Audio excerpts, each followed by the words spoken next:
BA पाठ प्रथम राजनीति विज्ञान के द्वितीय प्रश्न पत्र में भारतीय राजनीतिक विचारकों में आज का हमारा टॉपिक है शुक्र। जो राजा जिस प्रकार का तप करता है उसके अनुसार सात्विक, राजस और तामस गुण वाला कहलाता है।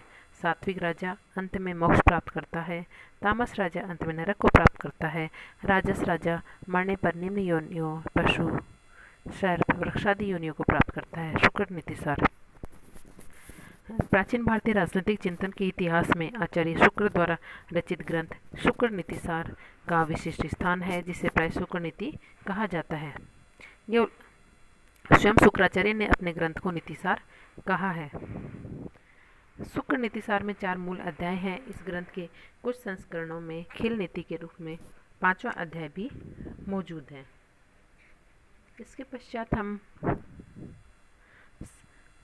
सामाजिक व्यवस्था के बारे में शुक्र के विचारों की जानकारी प्राप्त करते हैं। प्राचीन भारतीय परंपरा के अनुसार शुक्र ने धर्म को सामाजिक जीवन का नैतिक एवं मूल्यात्मक आधार माना है, किंतु उन्होंने इसके पारलौकिक पक्ष की तुलना में लौकिक पक्ष को ही अधिक महत्व दिया है।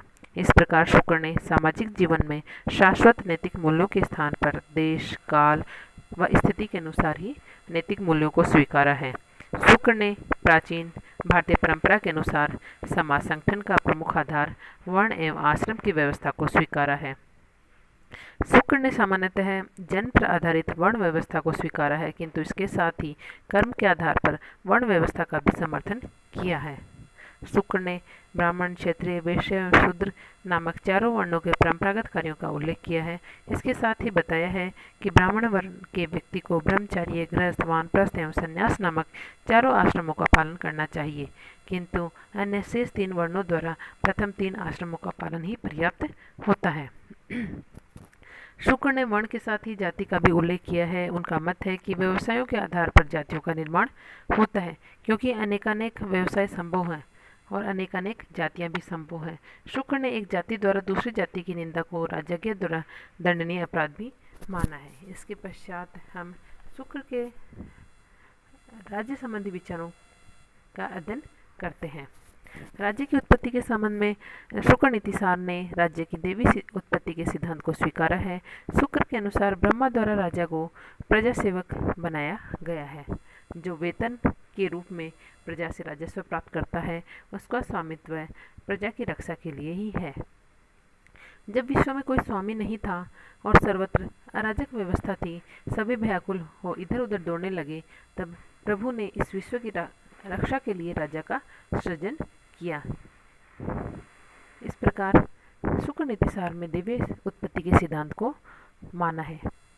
राज्य का उद्देश्य एवं महत्व के शुक्र ने प्रत्यक्ष रूप से राज्य के उद्देश्य एवं महत्व का प्रतिपादन नहीं किया, किंतु उन्होंने राजा के 2 कर्तव्य बताए। राजपद एवं नीति शास्त्र का जो महत्व बताया, उससे ही राज्य के उद्देश्य एवं महत्व के को जाना जाता है। शुक्र के अनुसार राजा का मूल कार्य न्याय कार्य द्वारा प्रजाजन को त्रिवर्ग धर्म, अर्थ, काम की सिद्धि कराता है। राज्य प्रजाजन की समृद्धि को का वैसा ही आधारभूत कारण है जैसा चंद्रमा समुद्र की वृद्धि का होता है। जैसे मल्लाह के बिना समुद्र में नौका नष्ट हो जाती है, उसी प्रकार राज्य के नेतृत्व के अभाव में प्रजाजन के नष्ट होने की संभावना रहती है।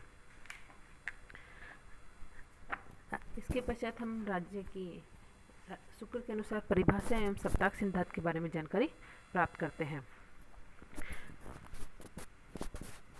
प्राचीन भारतीय राजशास्त्र में सप्तांग राज्य के रूप में राज्य की परिभाषा करने की परंपरा रही है। शुक्र ने भी इसका अनुकरण किया है। शुक्र के अनुसार राज्य 7 अंगों से बना सावयवी है।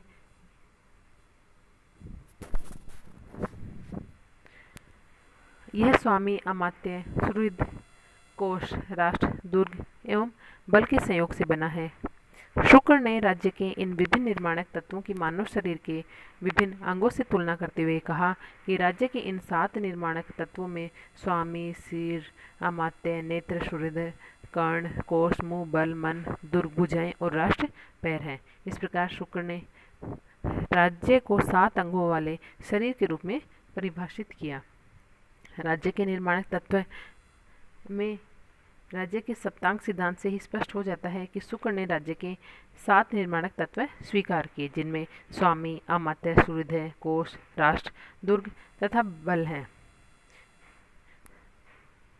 शुक्र एवं पाश्चात्य विद्वानों के राज्य के निर्माणक तत्वों संबंधी विवरण की यदि तुलना करने पर ज्ञात होता है कि शुक्र ने के विवरण में जनसंख्या, प्रदेश, सरकार और प्रभु सत्ता के चारों तत्वों को तो स्थान दिया ही गया है, इसके अलावा अन्य निर्माणक तत्वों को भी स्थान दिया गया है।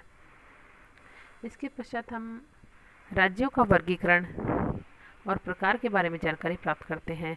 शुक्र ने अपने युग के अनुसार राज्य के अनेक रूपों को स्वीकार किया है, जिसमें सामंत, मांडलिक, राजा, महाराजा, स्वराट, सम्राट, विराट, सार्वभौम आदि हैं।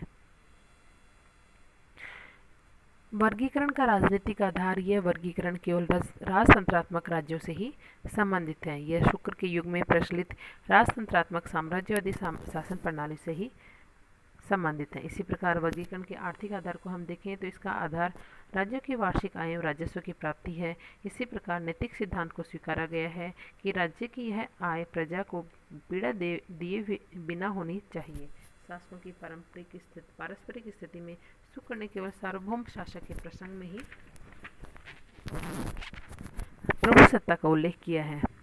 अब राज्य के कार्य क्षेत्र के बारे में हम जानकारी प्राप्त करते हैं कि शुक्र के अनुसार राज्य का प्रथम एवं सर्वाधिक महत्वपूर्ण कार्य बाह्य एवं आंतरिक शत्रुओं से प्रजाजनों की रक्षा करना है। आंतरिक शांति एवं व्यवस्था को बनाए रखने की दृष्टि से शुक्र ने राजा को निर्देश दिया है कि वह दुष्टों एवं आतताइयों से सज्जन पुरुषों की रक्षा करे।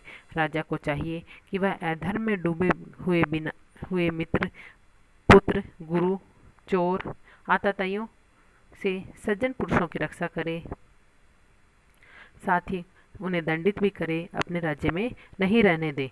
राजा को चाहिए कि वह अपराधों के अंत के लिए राज्याज्ञा जारी करे और दुष्ट एवं शत्रुजनों को सदैव दंडित करे। शुक्र नीतिसार ने राजधानी प्रशासन और ग्राम प्रशासन के वर्णन में भी आंतरिक शांति एवं व्यवस्था को बनाए रखने पर जोर दिया है। लोकहित संबंधी कार्य में राज्य द्वारा विभिन्न विधाओं, विज्ञानों, कलाओं के विकास का प्रबंध किया जाना चाहिए तथा अध्ययन समाप्त होने के बाद विद्यार्थियों को उनके योग्य कार्यों पर लगा देना चाहिए, अर्थात उन्हें रोजगार दिया जाना चाहिए। राज्य द्वारा प्रतिवर्ष विभिन्न विधाओं, कलाओं में निपुण विद्वानों का सम्मान किया जाना चाहिए। ऐसे सभी उपाय किए जाने चाहिए जिनके द्वारा प्रजा में धर्म में सदाचार की रक्षा एवं वृद्धि हो। मदिरालयों को ग्राम से बाहर बनाना चाहिए। दिन में किसी को भी मदिरापान की इजाज़त नहीं दी जानी चाहिए। राज्य द्वारा कृषि एवं व्यापार की उन्नति में मदद दी जानी चाहिए और संपूर्ण कर प्रणाली इनकी रक्षक होनी चाहिए। राज्य द्वारा कुओं, तालाबों, बावड़ियों आदि का निर्माण किया जाना चाहिए। राज्य द्वारा नदियों पर पुल बनवाने चाहिए और उन्हें पार करने के लिए नौकाओं का भी इंतजाम करना चाहिए। देवालयों एवं बगीचों के निर्माण के लिए कर रहित भूमि दान दी जानी चाहिए और कुटुंबियों की स्थिति को देखकर घर बनाने के लिए भूमि दी जानी चाहिए। राज्य के द्वारा सरायों का निर्माण किया जाना चाहिए तथा 2 ग्रामों के बीच एक सराय बनानी जानी चाहिए तथा उसका उचित रखरखाव भी किया जाना चाहिए। राज्य द्वारा आर्थिक दृष्टि से कमजोर प्रजाजन की रक्षा अर्थात पालन पोषण में मदद दी जानी चाहिए। राज्य के द्वारा ग्रामों, वनों में विभिन्न प्रकार के वृक्ष लगवाने चाहिए, उनकी खाद की व्यवस्था की जानी चाहिए, उनकी उचित देखरेख की जानी चाहिए ताकि वे नष्ट होने से बचे। शुक्र नीतिसार द्वारा बताया गया राज्य का यह कार्य सामान्य पर्यावरण का रक्षक है। इसी प्रकार अर्थव्यवस्था संबंधी कार्य में राज्य के द्वारा तराजू, बाट, मुद्रा, धातुओं, खाद्यान्न आदि में किसी भी प्रकार की हेराफेरी या मिलावट को रोकने के लिए दंड की व्यवस्था की जानी चाहिए। नापतोल के उपकरणों को राजमुद्रा से अंकित होना चाहिए। राज्य की आज्ञा प्राप्त किए बिना अचल संपत्ति, बहुमूल्य धातुओं, रत्नों, मादक द्रव्यों, जहरीले द्रव्यों, पशुधन आदि का क्रय एवं विक्रय नहीं किया जाना चाहिए। चुंगी, कर, ब्याज, मेहनताना आदि की वसूली में बल या छल के द्वारा किसी को भी पीड़ा नहीं दी जानी चाहिए। शुक्र के अनुसार सामान्य एवं आर्थिक हितों की रक्षा एवं समृद्धि के लिए राज्य को विभिन्न प्रकार की सड़कों का निर्माण किया जाना चाहिए। इसी प्रकार राज्य के समाज व्यवस्था संबंधी कार्यों में शुक्र ने सामाजिक जीवन को सुव्यवस्थित एवं संगठित करने का दायित्व भी राज्य को सौंपा है। ब्रह्मा ने कर्म के आधार पर 4 प्रमुख जातियां बनाई। इन जातियों की आपसी मिलावट से असंख्य जातियां बनी। मनुष्य के द्वारा विभिन्न कलाओं विधाओं को अपनाने से इन कलाओं एवं विद्याओं के अनुसार अनेक जातियों की भी रचना हुई है। कुल एवं जाति का विचार केवल विवाह तथा भोजन में ही उचित है। श्रेष्ठता कुल अथवा जाति से प्राप्त नहीं होती, अपितु अपने कर्म, शील और गुण से ही मनुष्य पूजनीय होता है। शुक्र के अनुसार राज्य सामाजिक नैतिकता का रक्षक है।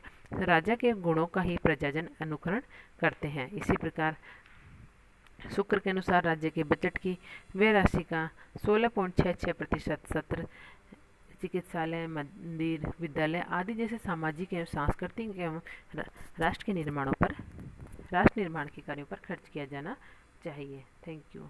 आज के लिए इतना ही।